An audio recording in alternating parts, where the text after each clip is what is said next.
The second thing that bothers me is the UFO story. And, you know, the more you dig into that and talk to people with actual knowledge of it, again, that's another story where there are some, you know, fanciful ideas floating around that are just, you know, there's no evidence that they're true.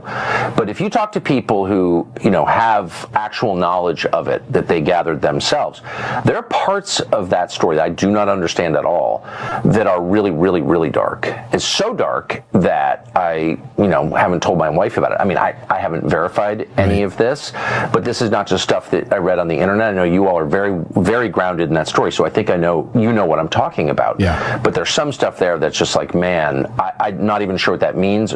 There's a spiritual component there that I don't fully understand.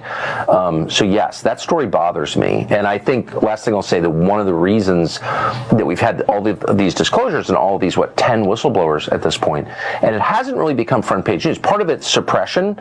You know, parts of the government don't want you to know about it, but part of it is the public can't deal with it. It's too far out. The implications are too profound. And so, and I understand that. Because I've heard things where I'm just like, oh man, I don't even really want to know that, honestly. Deeply disturbing stuff. You know, forget like saucers, you know what I mean? And technology. It's deeply disturbing stuff that I haven't even told Natalie. Yep. I agree with you. It's so disturbing. Exactly. I can't even tell my kids. My kids ask me different stories about it, and I won't say it because it's so dark.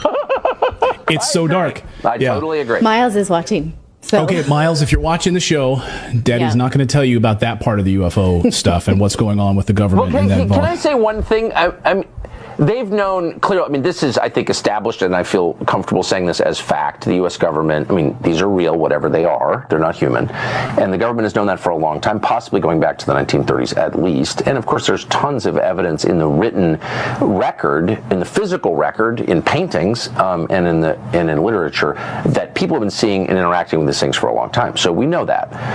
But the justification one often hears is, well, the government, various presidents who have been read in, not all have been, haven't wanted to disclose this because it would scare people. And I've always thought that's bullshit. You know, you're hiding a crime, which they are, by the way, in my opinion. But I do think there's a sense in which that's not totally crazy. Like, there is some stuff, if it's true, and I'm kind of thinking it may be true, that's so radical that, yeah, well, as we both said, we don't want to tell the people we love most about it because, like, why would you disturb someone like that? So I kind of get that. I hate to admit it. I'm not arguing for hiding things. I believe in the truth and I believe in disclosure, but I understand the impulse. Like, holy smokes, this is heavy. You know what I mean? And the government's involvement in it makes it even heavier because then you realize the complicity. Exactly. Of it. Yeah. Okay, so we're talking about the same thing. I can tell. Yeah, excuse me. Should I go? No. This is what we used to talk about in commercial breaks all the time. This is the kind of stuff. Anyway. So at the time, I never would have believed any of that. But now I'm like, yeah, okay. Yeah.